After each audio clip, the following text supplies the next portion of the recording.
Natural star Nani Dasara మూవీతో national star అయ్యాడు. ఈ సందర్భంగా దసరా మూవీ ఎలా ఉంది అనే అంశంపై మనతో మాట్లాడడానికి ప్రముఖ నిర్మాత నటి కుమార్ గారు ఉన్నారు. మాట్లాడదాం సార్. నమస్కారం సార్. సార్ దసరా మూవీ ఎలా ఉంది సార్? నేనైతే చూడలేదు, కానీ ఒక్కొక్కరు ఒక్కొక్కటి మిక్స్డ్ టాక్ బాగుందని కొంతమంది, సెకండ్ హాఫ్ బాగుందని కొంతమంది, ఫస్ట్ హాఫ్ బాగుందని కొంతమంది. అసలు మామూలుగా ప్యాన్ ఇండియా కాకుండా సింగిల్గా సినిమా తీసుకుంటే అద్భుతంగా ఉండేది.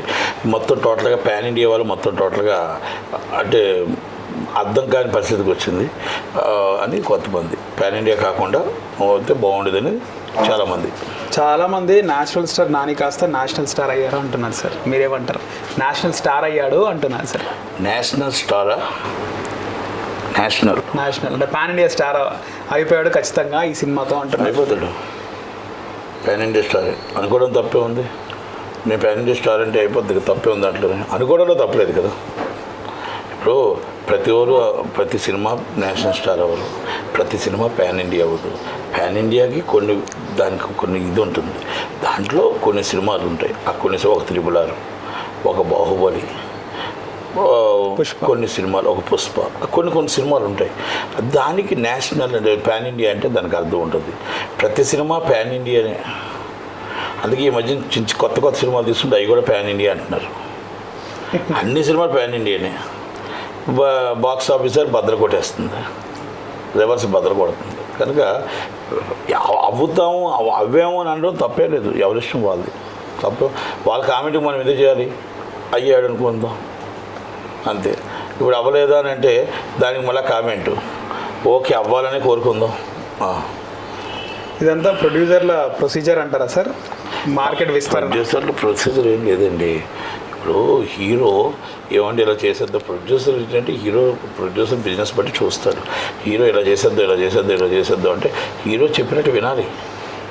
కనుక అలా దాంట్లో ప్యాన్ ఇండియా అయింది తప్ప నాకు తెలిసి ఆ ప్రొడ్యూసర్ ఏదో మొత్తం ప్యాన్ ఇండియా చేద్దామని అనుకోలేదు.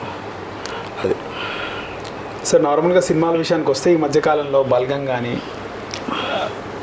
రంగమార్తాండ కానీ ఇలాంటి సినిమాలు అంటే నార్మల్ నేపథ్యంతో చాలా సాదాసీదాగా వచ్చి అంటే మంచి హిట్స్ అందుకున్నాయి సార్. ఆ నేపథ్యంలోనే చూడొచ్చు సార్ దసరాను కూడా. అంటే ఒక్కటండి ఇక్కడ ఇప్పుడు మనం దసరా అవ్వచ్చు, రంగమార్తాండ అవ్వచ్చు, బలగం అవ్వచ్చు. రంగమార్తాండకి సపోర్ట్ లేదు కాబట్టి, డిస్ట్రిబ్యూటర్ మైత్రి కాబట్టి 5 రోజుల్లో సినిమా కనుమరుగైపోయింది.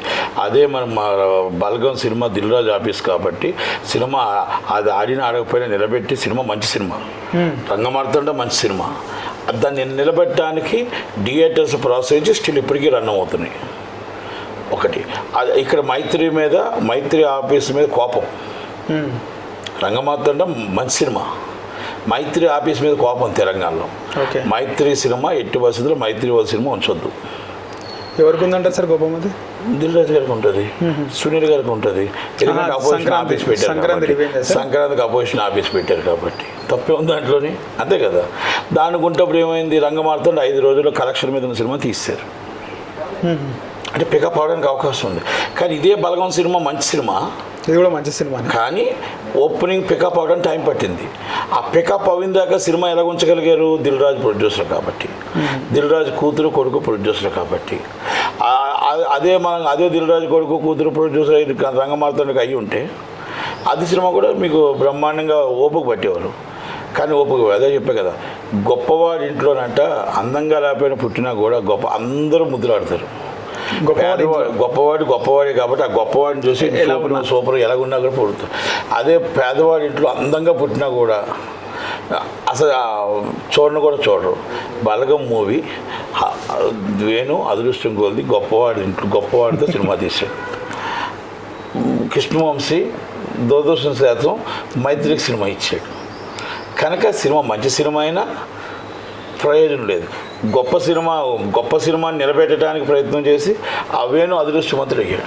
సార్ గతంలో కూడా బలగం లాంటి నేపథ్యం ఉన్న సినిమాలు ఎన్నో వచ్చాయి అనుకుంటా, కానీ సరైన సపోర్ట్ లేక నిలబడలేదు అంటారా?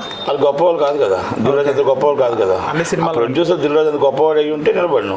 Okay sir. సినిమా మంచిగా ఉంటాయి, గొప్పవాడు కూడా కావాలి కదా సపోర్ట్ చేయడానికి. అంటే గొప్పవాడు అంటే అర్థం ఏంటంటే ఆ సపోర్ట్ చేయడానికి ఆ థియేటర్స్ కానీ అది కానీ మార్బలం కానీ మంది కానీ ఉంటే వాళ్ళు మొత్తం టోటల్గా పొగుడుతూనే ఉంటారు. ఇంక్లూడింగ్ కేటీఆర్ గారితో సైతం పొగుడుతూనే ఉంటారు. సార్ అది ఏంటని అవసరం పొగుడుతూనే ఉంటారు. అదే నేను పిలిస్తే మీరు పిలిస్తే వస్తారు ఇదంతా రాదు సార్. సార్ అదే సీనియర్ దాని ప్రొడ్యూసర్ అర్థం అదే జనాలకు అందరికీ అర్థం అవుతుంది. సార్ మీరు ప్రొడ్యూసర్గా సుదీర్ఘ అనుభవం ఉంది. థియేటర్లు అన్నీ ముఖ్యంగా తెలంగాణలో దిల్ రాజు చేతిలోనే ఉన్నాయంటారా? తెలంగాణ అంతా దిల్రాజు చేతిలో ఉంది. తెలంగాణ మొత్తం తెలంగాణ మొత్తం ఇంక్లూడింగ్ ఆంధ్రప్రదేశ్ కూడా ఆయన చేతిలో ఉంది. ఎందుకు ఉంది అంటే సినిమా ఆయనే, డిస్ట్రిబ్యూటర్ ఆయనే, ప్రొడ్యూసర్ ఆయనే, ఎగ్జిబ్యూటర్ ఆయనే, కనుక ఆయన చేతిలో ఉంది. ఇది వాస్తవం. అది కాదన్నా వద్దన్నా అది వాస్తవం, రియల్. కానీ ప్రముఖ మీడియా ఛానల్కి ఇచ్చిన ఇంటర్వ్యూలో అదంతా ఏం లేదు, నా పైన అసూయ ఎందుకంటే నేను అందంగా ఉన్నాను అంతే తప్పితే నా చేతిలో ఏం లేదని చెప్పాను. మీకు చెప్పే కదా, గొప్పవాడు కాబట్టి అందంగా ఉన్నాడు. అదే పేదవాడు అయితే అందంగా ఉంటాడా? పేదవాడు అందంగా ఉన్న పేదవాడు కూడా అందంగా ఉంటే పేదవాడు నువ్వు అందంగా ఉన్నా కూడా పేదవాడిని పిల్లరు కదా. గొప్పవాడు కాబట్టి అంటే దాని అర్థంలోనే ఆయన చెప్పాడు, నేను అందంగా ఉన్నానంటే నేను చాలా గొప్పవాడిని కాబట్టి నన్ను పొగుడుతున్నారు, నన్ను అసూర్యపడుతున్నారు అన్నాడు. తప్పేముంది దాంట్లో? తప్పేం లేదు. సరే ఇంకో విషయం, డిస్ట్రిబ్యూటర్లు కూడా బాధపడుతున్నారు. అంటే వాళ్ళు వచ్చి కాలు మొక్కేదాకా కూడా అప్పుడు కనకరిస్తున్నాడు దిల్ రాజు థియేటర్ల విషయంలో, నిజమేనా సార్ అది? దిల్ రాజు కాదు, ఆయన ఎవరో శిరీష్ రెడ్డి గారు అంట, వాళ్ళ తమ్ముడు అంట. ఓకే, శిరీష్ రెడ్డి గారు వాళ్ళ తమ్ముడు అంట. అది మొత్తం టోటల్గా ఛాంబర్ దాకా వచ్చింది, దాము గారి దగ్గరికి వచ్చింది. చాలామంది ఎగ్జిబ్యూటర్లు వచ్చి మాట్లాడి అదేదో సినిమా మైత్రి వాళ్ళ సినిమా వాల్టర్ వీరసింహారెడ్డి సినిమాలు వేసినందుకు వాళ్ళు ఎవరికి 2 నెలల నుంచి సినిమాలు ఇవ్వకుండా ఇక ఏమవ్వకుండా మీరు దగ్గరికి రావద్దని చెప్పి సినిమాలు బ్యాన్ చేశారు వాళ్ళకి. అంటే దిల్రాజ్ ఆఫీస్ నుంచి బ్యాన్ చేసి అడ్డమంది తిట్లు ఇంకా వలగడ లాంగ్వేజ్ తిడుతూ ఉంటే ఇక ఆఖరి గతిలేని పరిస్థితుల్లో కాలు పట్టుకొని బతినాడుకొని తప్పు అయిపోయింది. అంటే ఒకప్పుడు దొరలపాలు, మా చిన్నప్పుడు దొరలపాలు చూసాం కదా, బంచాన్ని కాలు మొక్తా ఇంకెప్పుడు చెయ్యం, తప్పు చెయ్యం, ఇంకెప్పుడు వాళ్ళ సినిమాలు వేయం, ఇంకోటి మీ పర్మిషన్ లేదు ఇంకేమేయం అని కొంతమంది లెటర్లు ఇచ్చి, కొంతమంది బతిమలాడి, కొంతమంది చెప్పి ఇప్పుడు సినిమాలు వేసుకున్నారని అంటున్నారు. కొంత నిజం ఉండొచ్చు, కొంత నాకేం అవగాహన లేదు, కొంత అయితే నిజం ఉంది. సార్ ప్రొడ్యూసర్ కౌన్సిల్ ఉంది, దానికి ఫిర్యాదులు కానీ పిలిచి వివరణ కానీ ఇలాంటివి ఏమి ఉండే అంటారా సార్? ఉంటాయి, చర్యలు తీసుకోవడం. అది ఆయనకి చెప్పే ధైర్యం లేదు కాబట్టి, ఆయన వైస్ ప్రెసిడెంట్ కాబట్టి ఆయనకి చెప్పే ధైర్యం లేదు, ఆయన ఎదుర్కొంటే నించే ధైర్యం లేదు కాబట్టి అక్కడైతే ఆ సెక్రటరీకే ధైర్యం లేదు, దిల్రాజు దగ్గర నించిన ధైర్యం ఆ ప్రెసిడెంట్కే లేదు. కనుక ఆటోమేటిక్గా చెత్తబుట్లు పడిపోతాయి.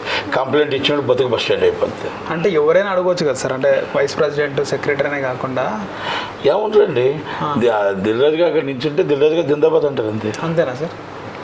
ఇప్పుడు మీకు పొలిటికల్ ఎలాగుంది అంతే, రాజకీయం అంటారు అది కూడా.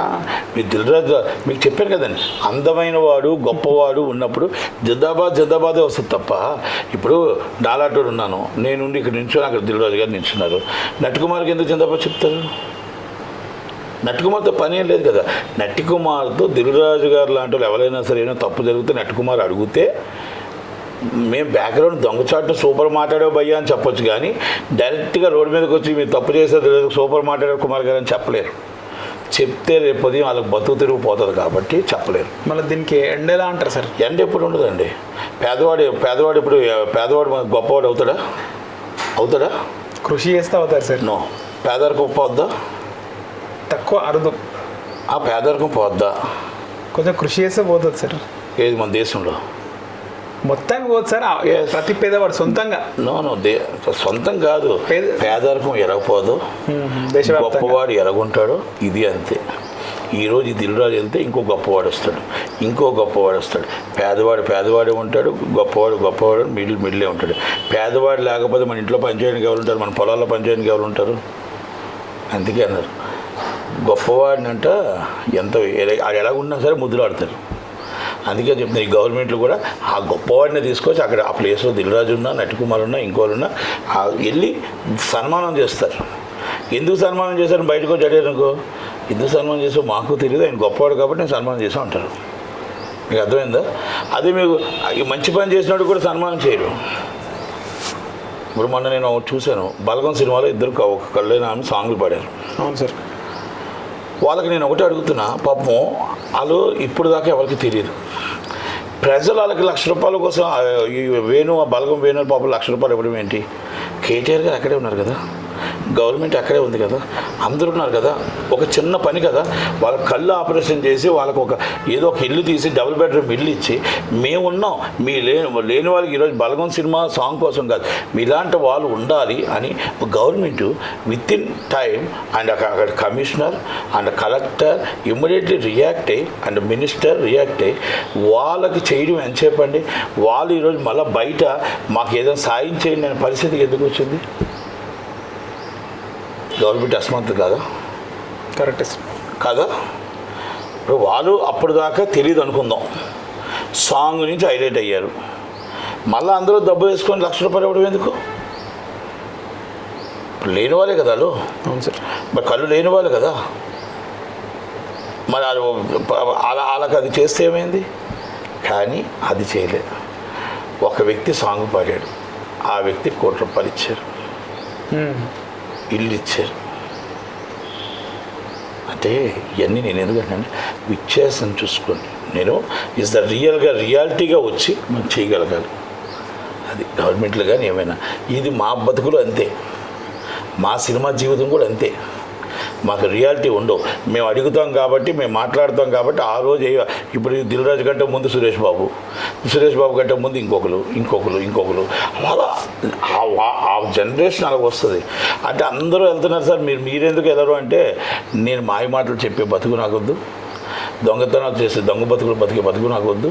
ఇక ఇలాంటివి ఇప్పుడు ఈడీకి వాళ్ళకి దొరికి ఈ ఆవాల కేసులు అట్లు ఇరుక్కునే కేసులు నాకు వద్దు. కనుక అందుకే ఇలాంటి వాటిల్లోకి నేను వెళ్ళను. గొప్పవాడు ఎప్పుడు ఈడీకి దొరుకుతాడు, గొప్పవాడు ఎప్పుడు ఐటీకి దొరుకుతాడు, గొప్పవాడు ఎప్పుడు దినదిన గంటలుగా బతుకుతాడు. నేను చక్కగా పడుకొని హాయిగా నిద్రపోతాను. అంటే దీనికి అర్థం తినేది కూడా అరగదు వాడికి, అన్నీ బాధలే. మా సినిమా ఫీల్డ్లో కూడా గొప్పవాడికి అదే పరిస్థితి, అంతే. ఒకటే మార్గం, ఒకటే ఆన్సర్. మా సినిమా ఫీల్డ్లో ఉన్న గొప్పవాడికి అదే పరిస్థితి. ఒక్కరోజు కాకపోతే ఒకరోజు వస్తుంది. ఈరోజు ఈడీ రాలేదని సంబరపడద్దు, ఈరోజు ఐటీ రాలేదని సంబరపడద్దు, ఈరోజు సిబిఐ రాలేదని సంబరపడద్దు. ఏదో రోజు ఆ గొప్పవాడికి మాత్రం కంపల్సరీ వస్తాయి. అంటే గొప్పవాడు అంటే అర్థమేంటి తెలుసా? నిజాయితీ పరులకు ఎప్పుడు కూడా రావు. గొప్ప వాళ్ళు నిజాయితీ పరులు ఉన్నారని నేను అనుకోను.